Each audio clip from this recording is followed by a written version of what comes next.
Muito boa tarde, estamos aqui num sábado, à tarde, agradecendo pelas pessoas que participam, assistindo os vídeos, compartilhando, que assinaram o canal. E hoje um assunto também, eu sempre trago assuntos importantes e que são assuntos que às vezes é polêmico no meio da cristandade, no meio evangélico, por conta que nós mostramos uma visão fora daquela doutrinação institucional, sempre abordando de uma forma lógica, através da lógica bíblica, comparando a própria Bíblia com a Bíblia mesmo. E vamos ver hoje o assunto sobre o espinho na carne de Paulo. A maioria das instituições afirmam que o espinho na carne era uma questão física, uma doença física de Paulo. E hoje a gente vai abordar esse assunto, mostrando que não se tratava de uma patologia física, mas se tratava de algo espiritual. A partir da Bíblia nós vamos chegar a esse entendimento.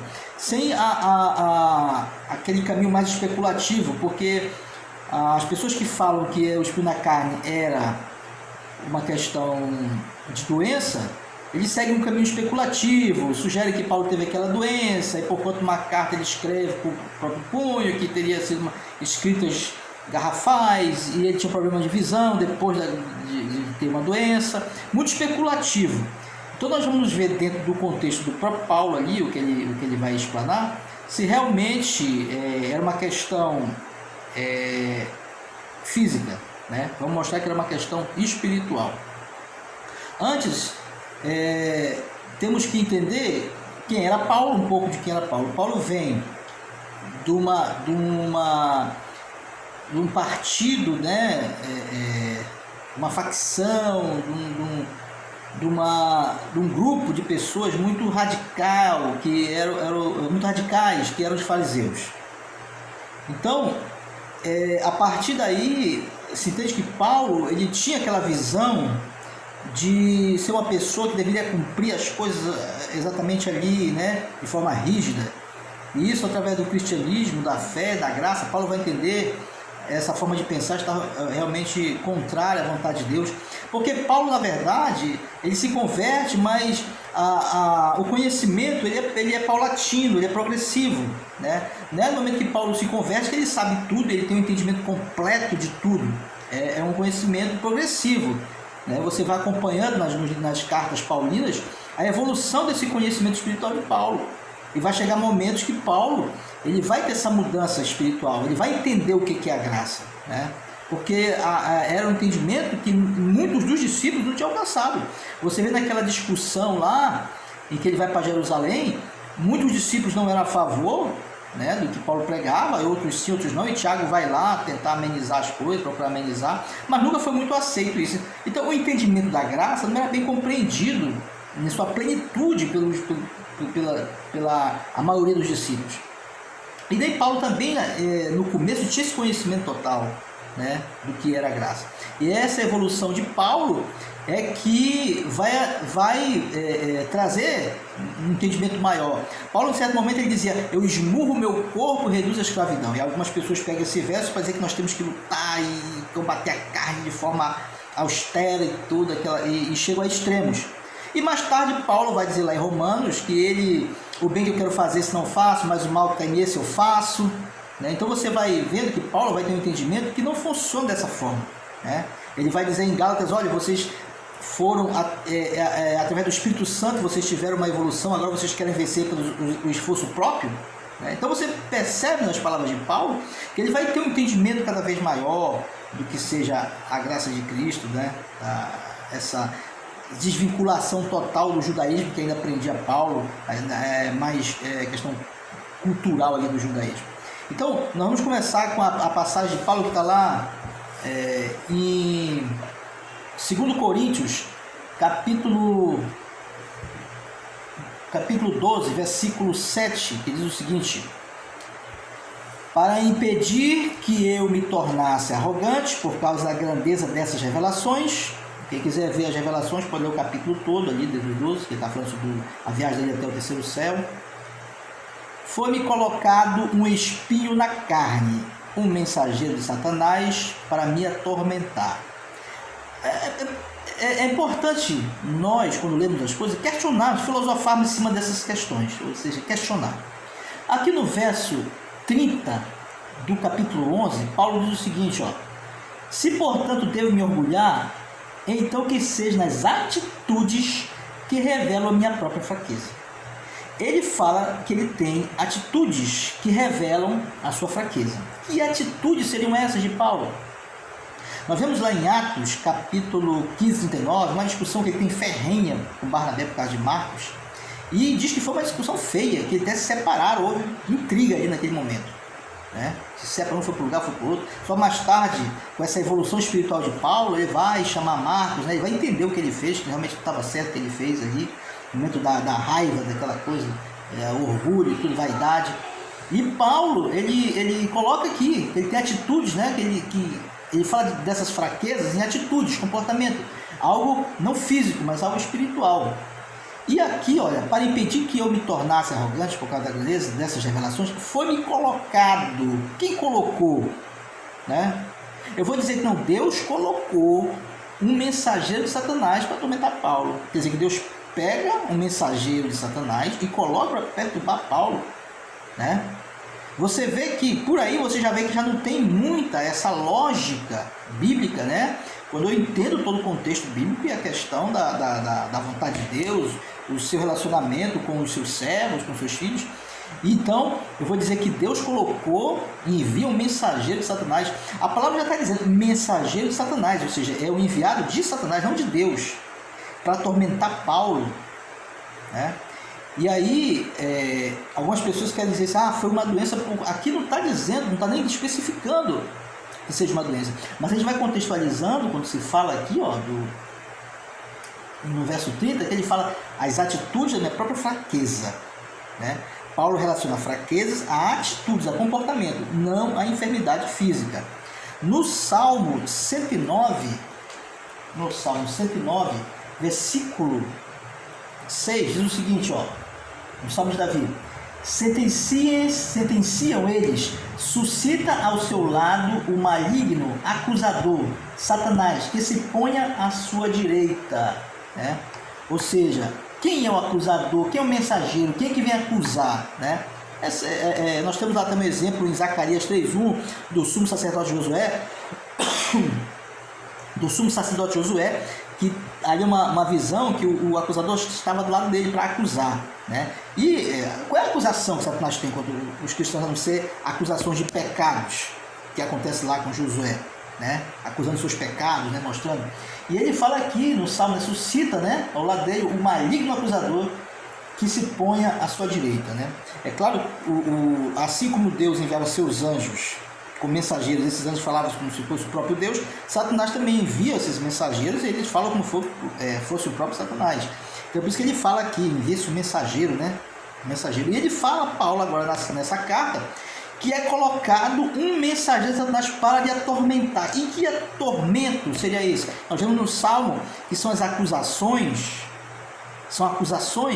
que atormentavam Paulo, porque apontavam justamente as suas fraquezas. O que ele fala aqui no verso 30. Esse acusador que está, né, o mensageiro vem acusar, né? Ele está falando assim, o mensageiro traz uma mensagem, né? Uma mensagem, acusava Paulo, mostrava as suas próprias fraquezas. E Paulo vai rogar a Deus, né, que ele seja liberto dessa fraqueza. Paulo, naquela sua atitude, naquela questão do farisaísmo ainda, ele estava muitos anos dentro do farisaísmo, você não consegue se desvincular assim tão fácil daquilo que foram hábitos ao longo da sua vida. Então Paulo queria manter um comportamento, né, cristão exemplar, mas as suas fraquezas, Satanás jogava isso na cara dele, né? Como acontece com muitos cristãos, sempre vamos ter fraquezas, porque lá em Hebreus, né, em Hebreus 7:28 fala de homens, né, que Deus suscitou homens que tinham fraquezas. Todos esses homens do passado, Moisés, Abraão, Paulo, Davi, homens que tinham fraquezas, né? A fraqueza de Davi deu aquele problema dele lá com Betseba. A fraqueza de Paulo está nas suas atitudes, no seu comportamento, que muitas vezes ele foi acusado. Se você ver aqui no 2 Coríntios, a partir do capítulo 11, né, chamava ele de louco. Então, era um tipo de comportamento de Paulo que trazia para ele problemas de relacionamento, né? E Paulo fala das suas fraquezas e que ele pede a Deus, ele queria ser aquele cara perfeito, ele queria ser aquele cristão perfeito, mas ele não consegue. E estava acusador, apontando as fraquezas de Paulo, como ele aponta de todos nós, que está escrito na Bíblia. Temos um acusador, né? E Paulo, mesmo tendo um advogado, ele não tinha esse entendimento ainda da graça de Cristo com profundidade. Ele queria ter esse exemplo, esse cara perfeito. Entretanto, ele me declarou, verso 9, a minha graça te é suficiente. Qual é a função da graça? A função da graça é perdão. A função da graça é a purificação do pecado. Então Deus mostra para Paulo queria ser um cara perfeito, se libera daquelas fraquezas, mas Deus disse para ele, Paulo, a minha graça é suficiente, né? Minha graça te é suficiente, né? Paulo tinha um comportamento desenvolvido ao longo da sua vida, e a graça de Cristo vem para compensar isso aí. Em certo momento, os homens batem na cara de Jesus, Jesus pergunta assim, olha, se eu fiz alguma coisa, por que você me fere? Quando bate na cara de Paulo, Paulo chama o sacerdote de sepulcro caiado. Você vê a atitude totalmente diferente de Paulo no comportamento de Jesus. Então Paulo tinha essa característica, e talvez isso perturbasse Paulo, porque ele não... As atitudes, como ele fala no verso 30, né? Essas atitudes dele que geravam essas fraquezas. E ele fala, minha graça te é suficiente, pois meu poder se aperfeiçoa na fraqueza. Deus está falando se aperfeiçoa na fraqueza, não está se referindo a enfermidades. E Paulo não tinha medo de enfermidades. Paulo, se você ler o capítulo 11 todo, ele vai falar que eu fui açoitado 3 vezes, eu fui afogar, naufrágio, eu passei açoites, fome, sede.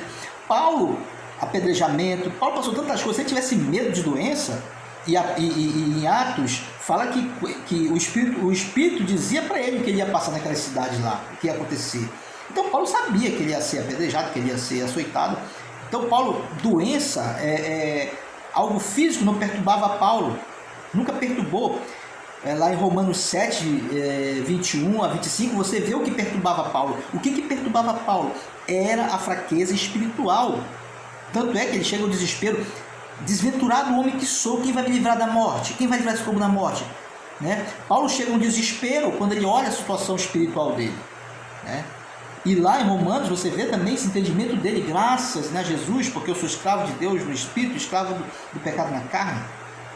Então Paulo, ele entende, ele tem uma luta espiritual, e chega a um desespero de ele dizer, né, desventurado homem que sou, e agora? Como é que eu vou me livrar da morte? Estou condenado.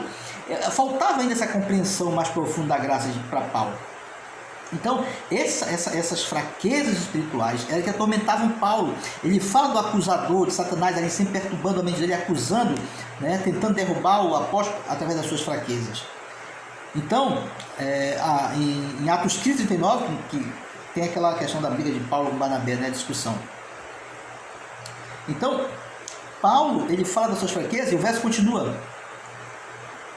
O meu poder, né, se aperfeiçoa na fraqueza. Sendo assim, aqui Paulo fala, de boa vontade me gloriarei nas minhas fraquezas, a fim de que o poder de Cristo repouse sobre mim. Claro, ele não está tendo glória do pecado, mas gloriarei de que ele era alguém que dependia de Deus, né? A glória dele das fraquezas, a glória estava em que não era ele, né? Que a salvação não era mérito dele, mas de Jesus. Não era dele mérito algum. Então a glória na fraqueza dele é essa, que ele entende realmente que a graça de Deus é que devia ser algo para ele se orgulhar. Que ele vai dizer o seguinte, ó, a fim de que o poder de Cristo repouse sobre mim. O que é o poder de Cristo? A graça, né? Tem que se gloriar disso para que a graça de Cristo que fosse nele, e não ele começasse a se orgulhar e achar que ele fosse alguém que pudesse alcançar a salvação por méritos próprios. Por esse motivo, por amor de Cristo, posso ser feliz nas fraquezas, nas ofensas, nas necessidades, nas perseguições, nas angústias, porquanto quando eu estou enfraquecido é que sou forte, né? Então Paulo mostra, ele entende, ele chega a esse entendimento, né, de que a graça de Cristo era suficiente, e que a fraqueza dele, o espinho na carne de Paulo, por todo esse contexto, não é um espinho, ele não está falando de enfermidade, não há dentro do contexto uma indicação de enfermidade. né? Quando Paulo vai falar o motivo por amor de Cristo posso ser feliz, ele fala nas fraquezas, nas ofensas, em nenhum momento ele fala nas enfermidades, né? E o contexto de fraqueza vai estar relacionado com fraqueza espiritual, não enfermidade física, né? E é interessante, né, nós temos esse entendimento, porque isso nos ajuda a compreender a nossa própria condição. Todos nós temos um espinho na carne, todos nós temos uma fraqueza que Satanás usa para estar nos acusando sempre, como ele fez com o sumo sacerdote Josué, como ele fez com Davi, como ele fez com Paulo. Gálatas 3:3, estáis tão enlouquecidos assim, a ponto de, tendo começado pelo Espírito de Deus, está desejando agora vos aperfeiçoar por meio do mero esforço humano, né? Você vê ao longo dos livros de Paulo uma evolução, né? Um homem que chega e vai se aprofundando no conhecimento da graça.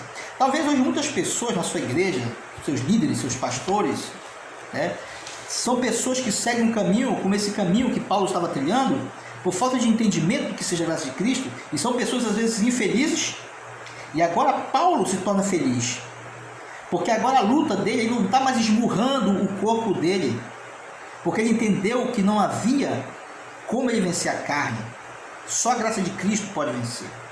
Então que Deus possa abençoar mais uma vez vocês, que esse entendimento sobre o espinho na carne de Paulo traga a você felicidade, alívio daquilo que você está passando, de fraquezas que você olha e acha que é impossível para você alcançar a salvação, né?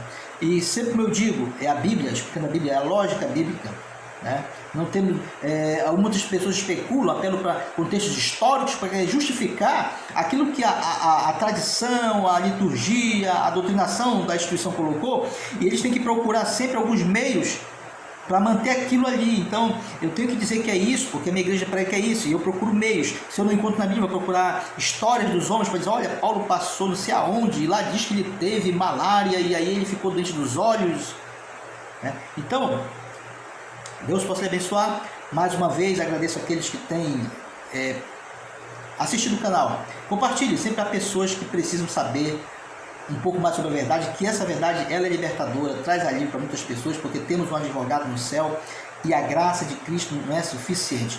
Deus te abençoe e até nosso próximo vídeo, se Deus quiser.